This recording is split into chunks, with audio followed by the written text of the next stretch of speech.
Hey, welcome back folks, it's Crazy Welder, and in today's video I'm going to be talking about why I sold my Samsung Odyssey Plus, specifically why I sold it to go for wireless VR.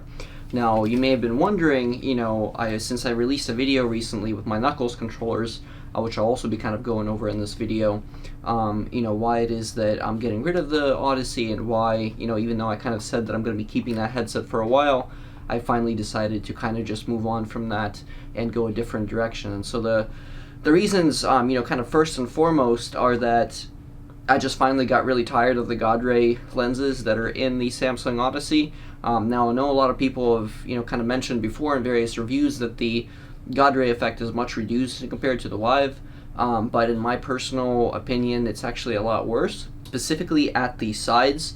I also find that the general kind of God ray effect is exacerbated by the fact that there's not really too much light leak blockage happening with the headset, so a lot of the light from the outside tends to kind of get in and then essentially end up refracting off the lenses, which kind of ruins immersion quite a bit. So for me, spending as much time as I do in VR, that became a real, big kind of no-no, specifically because it just kind of frustrates you after a while.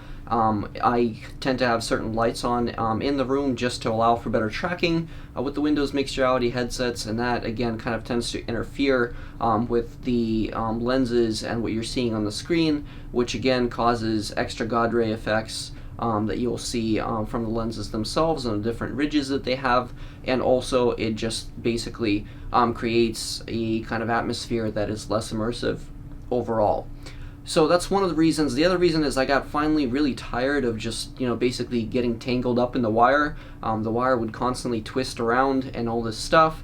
And before I had my Vive and I had the ceiling mounted wire, but that's because the wire on the Vive itself is actually a lot longer, and so it was kind of more conducive to that kind of setup.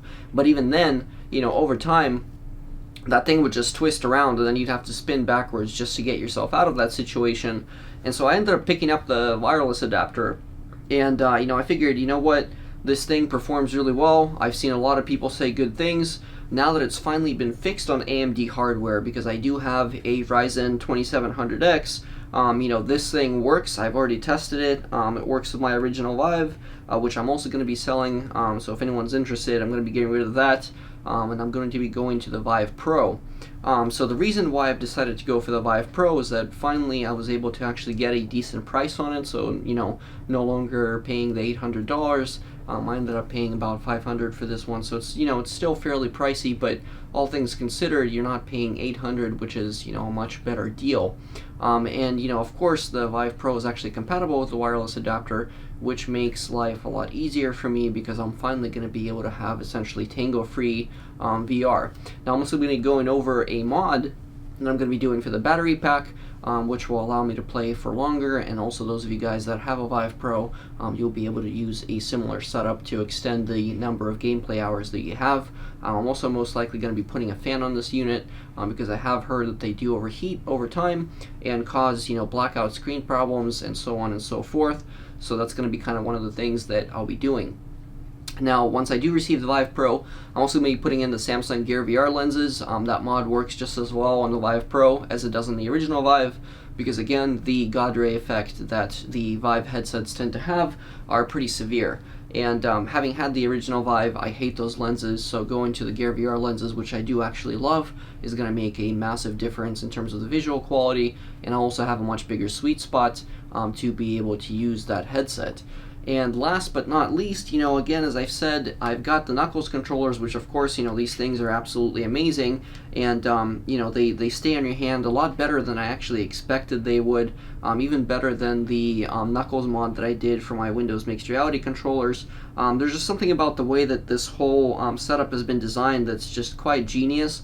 I originally figured that they would have, kind of this like sort of wire that's running all the way across, but actually they have a solid piece in here. I don't know if it's plastic or metal, and there's just a little clip kind of at the bottom here, and that's the part that actually ends up tightening around your hand. So really there's not kind of a tightening effect across the entirety of your arm, but just at this kind of edge here, and you would think that that would make it uncomfortable, but in fact it actually holds your hand in place quite well with a really minimum amount of padding, which again I was quite surprised about.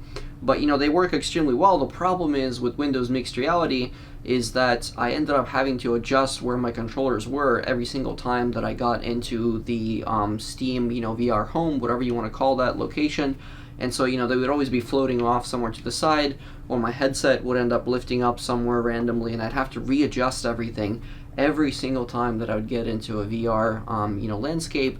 And so it just got kind of frustrating to have to juggle, between the Windows Mixed Reality portal, then Steam VR, then literally 3 different setup apps, including Steam's own settings, to just be able to get yourself to a state where you could use the controllers normally, with them being right in front of you where they would normally be, and then to finally be able to play your games.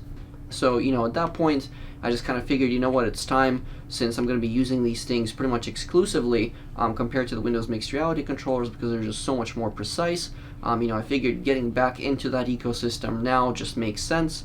I would have gone for the Valve Index, but again, the shipping dates on that right now have been kind of pushed back quite a significant amount, and it still doesn't have any kind of wireless solution, and I don't want to be tethered to my computer when playing VR. It's just a lot easier when you go wireless, and really the HTC Vive right now is the only platform that supports actual wireless this way. There is, of course, the TPcast solution, but I've heard a lot of really negative things about that specific wireless solution.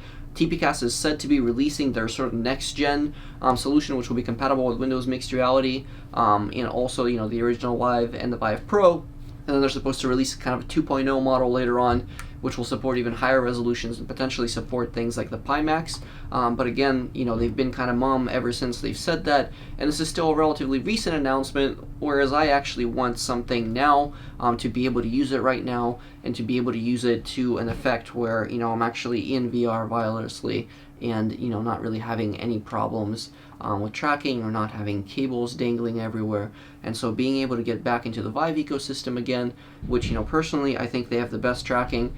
I've tried a number of different outside in and inside out solutions, and at the end of the day, the Vive tracking with the lighthouses is just superior to all of them. You really can't go wrong. I mean, these controllers, once you try the Knuckles controllers, there's just really no going back to any other kind of VR controller. They're absolutely the superior device. For me, again, like I said, using the Windows Mixed Reality headset, the tracking wasn't always 100%, and the problem was that if, for whatever reason, I ended up playing in a darker space, the cameras on the Windows Mixed Reality headset, specifically my, Odyssey, they would basically stop tracking, because the cameras actually have to see out into the world to be able to pick up what you're trying to see, and that way they're able to kind of map out the environment that you're in. And so again, as soon as you shut off the lights or it's too dim, the tracking gets kind of wonky, or it doesn't work properly. And also, if they can't see the floor, a lot of times you'll end up kind of having a glitchy or sort of shaky kind of environment within VR, which again kind of causes nausea, especially for me. I'm pretty prone to simulation sickness, so that's one of those areas that was like a huge negative for me pretty much right off the bat.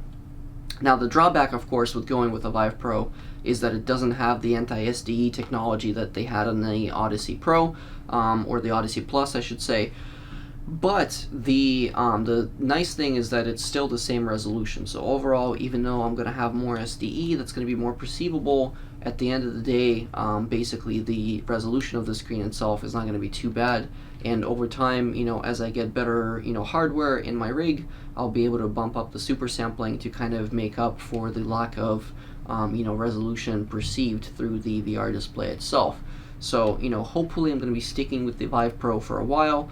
I think there's not really a headset that's coming out that I really want to get that, actually really meets the requirements that I would have for VR, which is that it would be wireless and have a fairly high enough resolution.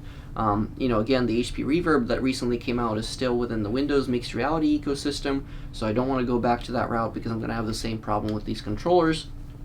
And, the Pimax solutions, even though they're nice, I've still heard of a lot of issues with the Pi tool, especially since I have an AMD card that I'm not planning on changing anytime soon.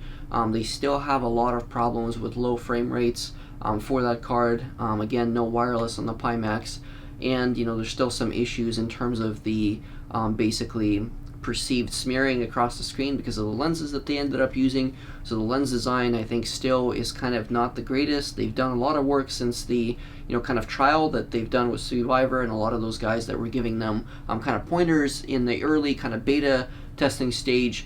And even prior to that, the lenses were pretty atrocious from when Linus tried it. That was sort of like the really early prototypes that they've sent out to folks. It still wasn't doing that great. And then the engineering examples like the X-Doll and for example the Star VR, neither one of those are really in the price range of what I would consider affordable, especially not for me, even though at some point I would like to pick up the Star VR headset, especially because it does use the lighthouse tracking, and it seems to be significantly lighter than the X-Doll. But again, at the same time, neither one of those solutions offers a wireless option, which again is kind of like a big no-no for me. It may be possible that at some point in the future, once I get a different room or a different setup for my VR area, that I'll be able to actually take advantage of having the ceiling mounted wire kind of hangers. But for the time being, I think just being happy with the setup that I have right now would be perfect. Definitely less headaches going back into the Vive ecosystem, again with these controllers and with the head tracking. So it's going to be a huge positive for me. Once I do get the headset, I'll end up doing kind of my review and my take on it, especially after I get the lenses adapted to have the Samsung Gear VR, basically lenses in them as opposed to the stock Vive ones. I'll be able to give you guys my kind of personal overview of what I think could be improved there. I do also have the HDK lenses, which are a dual element lens that I think I might also try out in that headset if I'm able to get the right adapters. So we'll see. Stick around until the next video, guys, and then I'll be able to do a review of the Vive Pro with the wireless adapter, as well as using the Knuckles controllers, and see how all of it comes together in the next video that I'll be uploading to the channel.